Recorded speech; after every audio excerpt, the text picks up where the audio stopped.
마태복음에 보면 빈 무덤을 찾는 여인들, 두려움과 기쁨에 떨고 있을 때에 부활하신 예수님이 나타나셔서 평안하냐 이렇게 말을 건네십니다.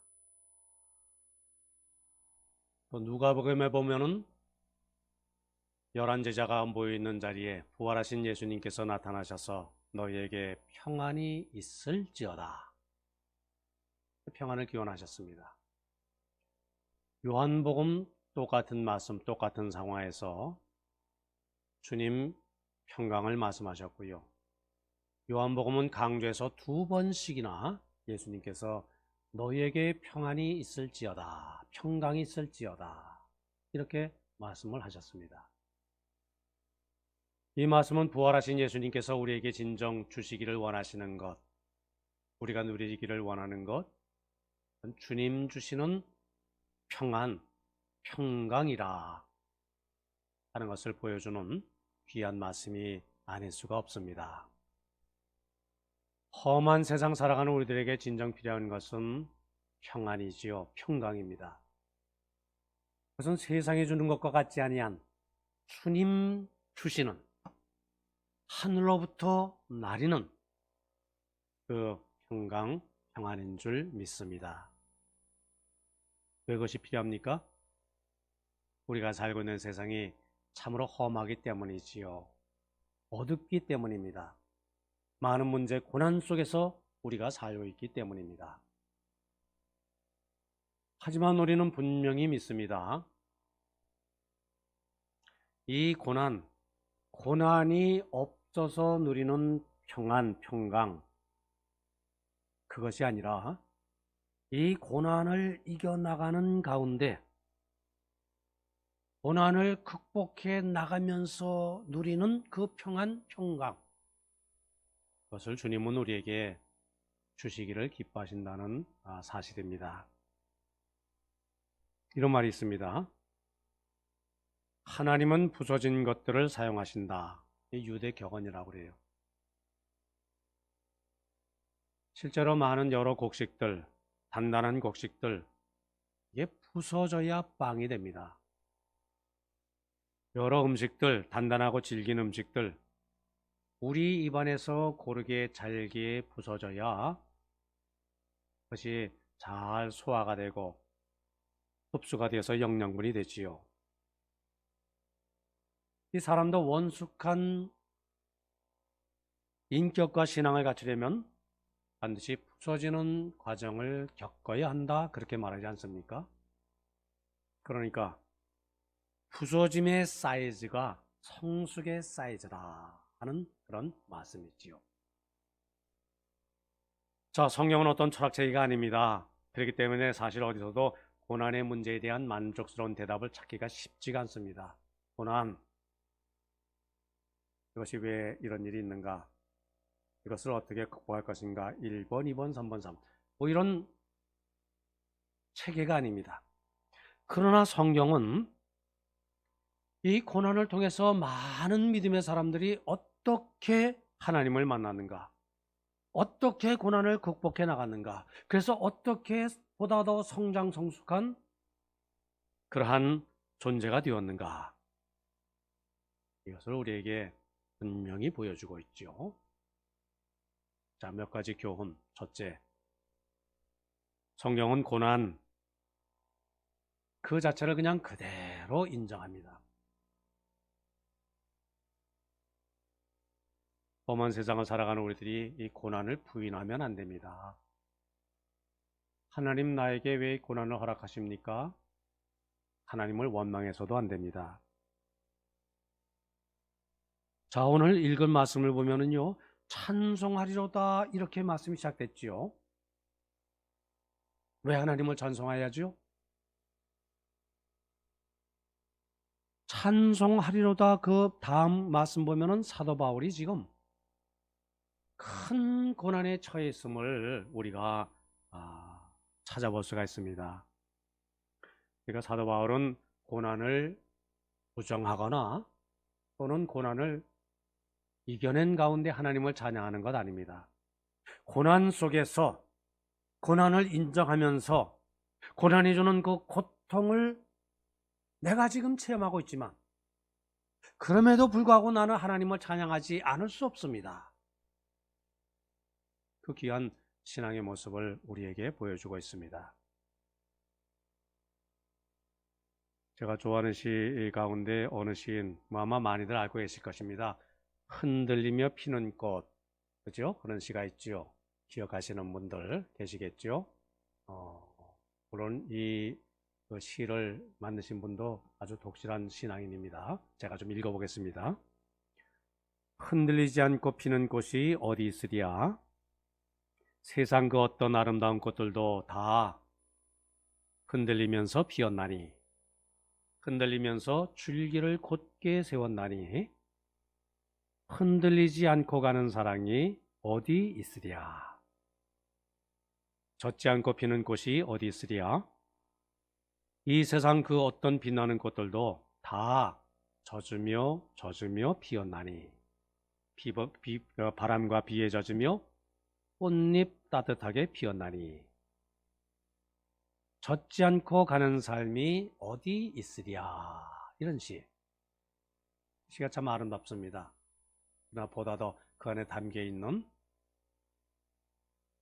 모든 꽃들, 아름다운 꽃들 다 흔들리며 또 젖으며 그래서 더욱 아름답게 피어난다. 뭐 그런 시지요. 서양석담 중에는 흐르는 냇물에서 돌들을 치워버리면 그 냇물은 노래를 잃어버린다. 이런 말이 있다고 합니다. 시냇물이 흘러갑니다. 졸졸졸. 얼마나 아름다운지 모릅니다. 근데 그 아름다운 소리는 어디서 난다고요? 곳곳에 박혀서 물의 흐름을 방해하는 그 돌들 때문에 소리가 나는 것이라는 것이지요. 그 소나무 얘기가 있어요. 어느 날 소나무 씨앗이 땅에 떨어졌습니다. 하나는 바위 틈새에, 또 하나는 기름진 흙 위에. 자, 흙 속에 떨어진 소나무 씨앗 싹을 냅니다. 쑥쑥 잘 자랍니다. 근데 바위 틈에 떨어진 씨앗 잘 자라지를 못합니다. 어느 날 으쓱해진 그 흙 속에 떨어진 씨앗 한마디 합니다. 아니 그래, 날 보라니까. 나는 이렇게 크게 자랐는데 너는 왜 그렇게 왜 잘 자라지를 못하니? 우쭐합니다. 바위 틈의 소나무 아무 말도 하지 못하고 그저 깊이 그저 바위 틈 사이에 그저 뿌리를 내리기에 힘쓸 뿐입니다. 그런데 어느 날 비바람이 몰아쳤습니다. 태풍이 불어 닥친 거지요. 그 와중에 바위 틈에서 자라난 그 소나무는 뿌리를 깊게 내서 꿋꿋이 버티는데, 흙 속에 서 있던 나무 결국은 바람을 이기지 못하고 태풍을 이기지 못하고 뿌리 펴 쓰러지고 말았다고 합니다. 자, 우리에게 닥치는 고난 때로는 참 힘듭니다. 참 이겨나가기 어렵습니다. 해결의 길 찾기가 어렵습니다. 그러나 그 가운데 우리가 분명히 믿는 바는 하나님께서 우리로 하여금 인내하게 하시고 그것을 잘 이겨나가도록 때를 따라 돕는 은혜를 베풀어 주셔서 고난을 통해서 우리의 삶, 우리의 신앙 더욱 순수하고 더 빛나게, 그렇게 그 가운데 하나님 역사하실 줄 믿습니다. 오늘 말씀 8절 9절 보면은요, 사도 바울이 지금 죽을 고비를 넘기는 그런 큰 고난을 당했음을 말씀하고 있어요. 근데 그는 불평하지 않았습니다. 원망하지 않았습니다. 왜? 믿음의 사람이기 때문에. 하나님은 왜 하나님 일에만 전념하는 나에게 어떻게 이런 극심한 고통을 안겨주십니까? 제가 욕심을 부렸습니까? 제가 죄 가운데 유혹을 받았습니까? 내가 다른 세상 일에 관심을 가졌습니까? 오직 주의 종으로 살기를 원하는데 어떻게 이런 죽음을 대면하는 어려운 상황에 빠지게 하십니까? 오히려 축복하시고 형통하게 하셔야 할 텐데 왜 이런 죽음의 길로 인도하십니까? 그렇게 원망하지 않았습니다. 그렇게 원망한다 할지라도, 원망의 기도를 한다 할지라도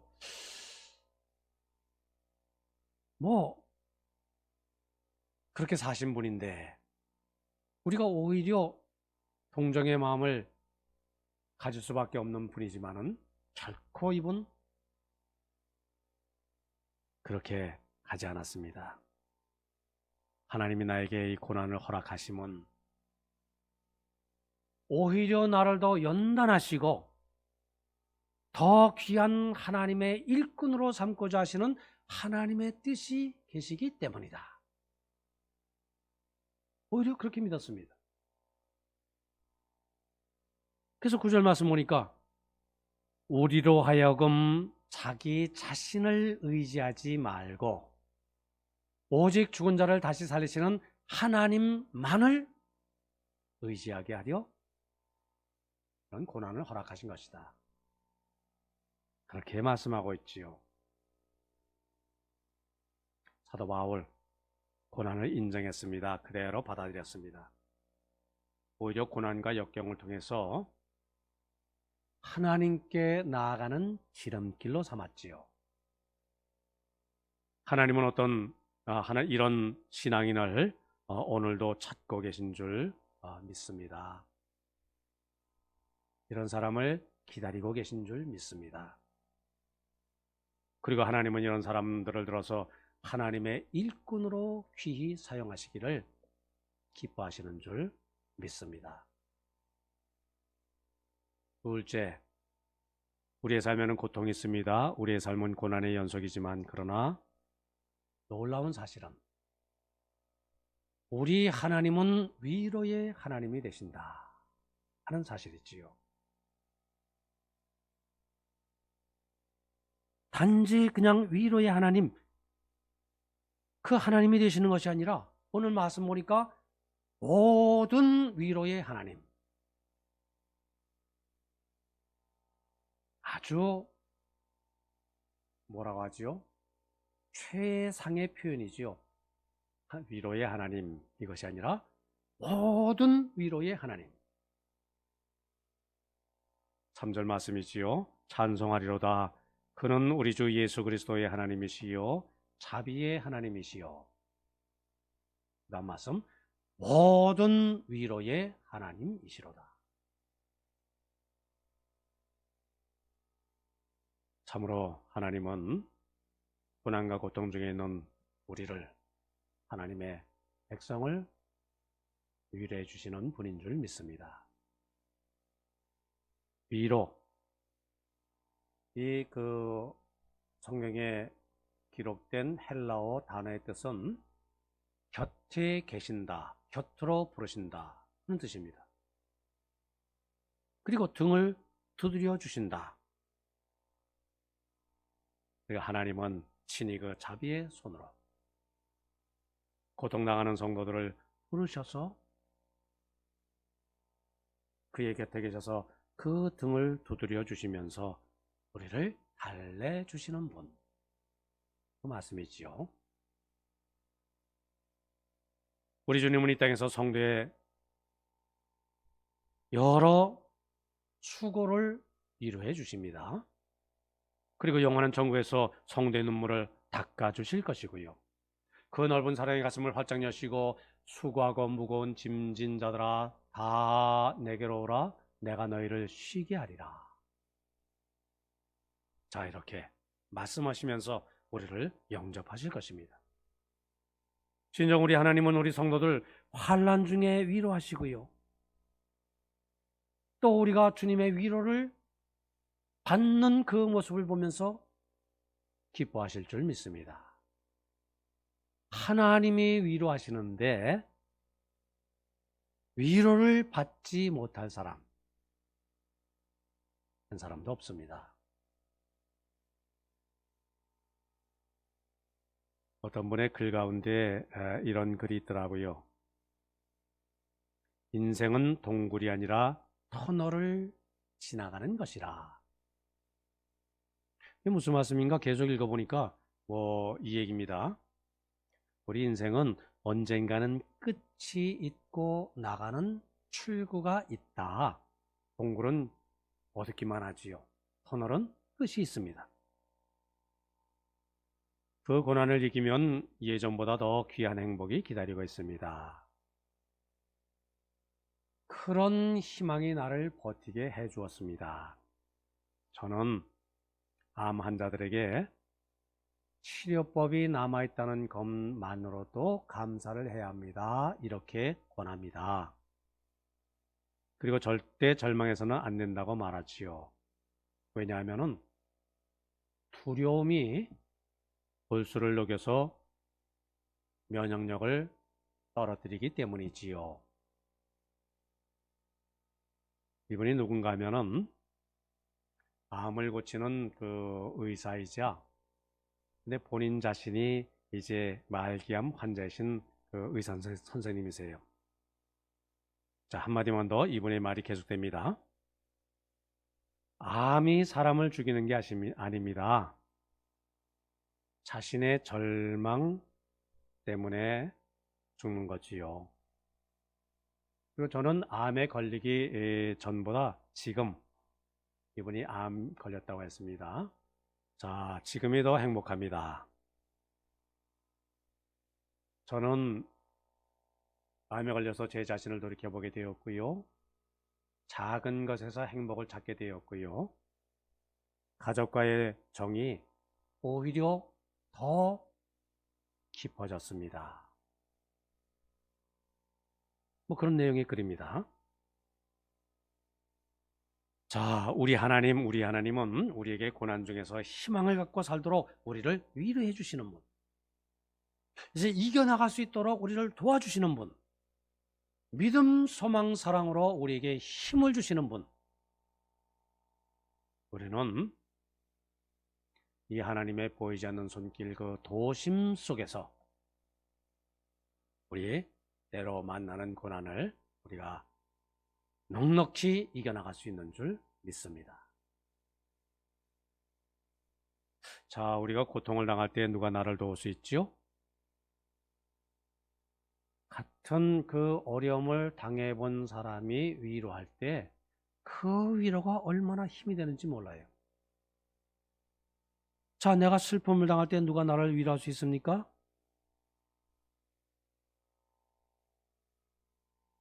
아무도 나를 위로해 주지 못하지만 동일한 그 슬픔을 겪은 그 분이 나에게 찾아와 나를 위로한다면 나를 위로할 수가 있습니다. 꼭 우리가 육신의 고통을 안고 신음하는 분이 계십니까? 아이고 아파 하지만 옆에 있는 사람이 그것을 다 이해하는 것 같지만 그 아픔은 아무도 모릅니다. 아무도 공감할 수가 없습니다. 아픈 나 자신밖에 모르지요. 자, 그런데 우리 주님 예수님 어떠셨습니까? 십자가상에 달리셔서 한 방울의 피, 한 방울의 물까지 다 쏟아지면서 그 대못이 박히는 그 고통을 당하셨습니다.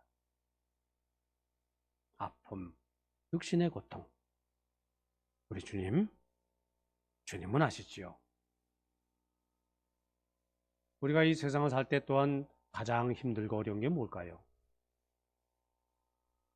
아마 배반이나 고독이 아닐까 싶기도 합니다. 내가 그렇게 믿었는데 나를 배반해요. 그리고 나를 떠나고 말아요. 내 곁에 많은 사람이 있는 줄 알았더니 결국은 나 혼자예요. 아무도 진정한 의미에서 나의 친구가 될 수가 없어요. 자, 그것을 느끼고 그것을 체험할 때 그것 어떻게 우리가 이겨나갈 수가 있습니까? 어떻게 극복해 나갈 수가 있죠? 근데 우리 주님 예수님은 그리하셨습니다. 예수님 주위에 많은 사람들이 따랐습니다. 그러다 결국 모두 다 주님을 떠나고 주님을 배반하고 십자가상에서 엘리엘리 라마 사박다니 나의 하나님 어찌하여 나를 버리셨나이까. 이렇게 버림받음을 울부짖으며 외치며 기도하시며 숨을 거두신 예수님. 그 주님은 나를 위로하고 나를 힘주시고 나의 삶을 마땅히 세워주시기에 조금도 부족한 것이 없으신 분인 줄 믿습니다. 독생자 예수 그리스도를 아낌없이 우리를 위해서 내어주신 하나님, 바로 그 하나님이 우리의 위로의 하나님이 되십니다. 하나님께서 우리를 위로하시는데 그 위로를 받아들이지 못한다고 한다면 그 자체가 사실 죄악입니다. 그 자체가 참으로 구제받을 다른 방법이 없는 가장 큰 문제인 것이지요. 자, 셋째, 하나님께서 고통받고 있는 성도들을 위로하시는 것. 거기에는 하나님의 큰 뜻이 계시기 때문입니다. 그것은 하나님의 위로를 받는 그 성도가 다른 고통을 당하는 성도들을 위로하시기 위함이라. 오늘 말씀의 결론 아닙니까? 하나님이 나에게 이런 왜 큰 어려운 고통을 겪게 하셨는가? 사도 바울. 그러나 그 가운데서 나는 하나님을 찬양하면서 고난을 이겨나간다. 그래서 내리는 결론이 그것은 내가 이런 고통을 당하지만 고난을 당하지만 나로 하여금 다른 어려움을 당하는 분들을 위로하며 사는 그 직분을 감당하라고 하나님께서 나를 고통 가운데 그렇게 내버려 두신 것이다. 오늘 말씀의 아름다운 결론이지요. 4절 말씀 아닙니까? 하나님은 우리의 모든 환난 중에서 우리를 위로하사. 하나님이 우리를 위로하셨습니다. 자, 그 다음 우리로 하여금 하나님께 받는 위로로서 모든 환난 중에 있는 자들을 능히 위로하게 하신다. 나를 위로하신 것은 나를 통해서 다른 사람을 위로하며 살라고 나에게 사명을 주시는 것이다. 그 말씀이죠. 설교 예화집에 이런 말씀이 있더라고요. 빅토리아 여왕 시절이래요. 영국의 얘기겠죠. 신하의 아내가 유산을 했어요. 삶의 의욕을 상실했습니다. 죽음만을 생각한다는 소식을 여왕이 듣게 됐습니다. 어느 날 여왕이 그녀를 방문했고요. 그런데 그 여인이 놀랍게 회복이 되어서 삶의 안정을 되찾았습니다. 사람들이 수군댑니다. 아니 도대체 여왕께서 무슨 말을 어떤 위로를 해주셨기에 그렇게 삶의 생기가 돌까? 그때 그 여인은 이렇게 말했다고 하지요. 여왕께서는 제 손을 꼭 잡고 한마디만 말씀하셨습니다. 그 말씀은 당신의 마음이 어떤지 내가 알아요. 나는 알아요. 그 말씀을 하시고 가셨습니다. 그런 겁니다. 자, 그 한마디 말은 무슨 내용이 담겨 있는 것이지요? 과거에 이 여왕도 유산한 사실을 일깨워주는 말이겠지요. 여왕도 과거에 그 유산의 아픔, 상처가 있었던 겁니다. 그리고 그 여인은 그 고난, 그 아픔이 자기 혼자만 당하는 그런 고난이 아니라는 것을 알게 되었고요. 아, 여호와께서도 그 아픔을 사귀면서 그것을 이겨나가면서 그렇게 지금 지내고 계시구나. 그러니까 그 순간에, 그것을 깨닫는 순간에 고난의 아픔이 물러가고 이제 새로운 삶의 소망이 생겨났던 것입니다. 이 세상에는 참 위로를 필요로 하는 이들이 너무나 많지요. 그가 가진 고통의 이유가 무엇이든 우리 신앙의 날 믿음의 사람은 또 우리가 서로 위로를 얻어야 되고요. 또 서로를 나눠주는, 위로를 나눠주는 그러한 사람이 마땅히 되어야 할 줄 믿습니다. 사실 우리가 좀 곰곰이 생각하면은 내가 지금 어려움을 겪고 있어요. 이거 어떻게 이겨나갈 수 있습니까? 그 문제와 씨름하면은 점점 더 문제가 무거워지고 어두워지고 더 깊어질 뿐이에요. 자, 그런데 그 문제는 잠깐 그대로 놔두고 다른 어려움을 겪는 사람, 그 사람을 위로하며 사는 가운데 내 슬픔, 내 눈물, 이것은 잊혀지게 되는 법입니다. 그저 다른 사람은 생각하지 못하고 그저 자기 자신에게만 머무고 있는 사람, 그래서 자기 슬픔 이것 벗어나지 못하지만은 다른 사람을 생각하고 다른 사람을 배려하고 위로하며 살 때 내 자신의 문제, 내 자신의 고통에서 나는 해방을 누릴 수가 있지요. 이것이 바로 하나님의 법이고요. 이것이 바로 하늘의 길입니다. 자, 우리 성도님들, 코로나 사태를 지내오시는 동안 얼마나 참 많은 수고를 하셨습니까? 우리가 얼마나 이 눈물의 골짜기를 지금 힘겹게 지내오고요. 앞이 보이지 않는 그 끊임없는 그 깊은 어둠의 터널을 우리가 지내고 있습니까마는, 그러나 우리가 돌이켜보면 그래도 힘들고 어려워도 하나님이 우리의 위로의 하나님이 되셨다. 그죠? 그 고백을 안 할 수가 없죠. 이 하나님이 우리의 삶을 선히 인도해 주실 줄 믿으면서 힘들고 어려워도 우리가 서로 위로하고 서로 격려를 나누는 가운데 오히려 그 위로를 나누는 힘으로 세상을 이겨나갈 수 있다. 오늘 사도 바울의 마지막 결론이고 본면의 말씀입니다. 위로를 나누며 사는 우리 성도님들 다 되시기를 바랍니다.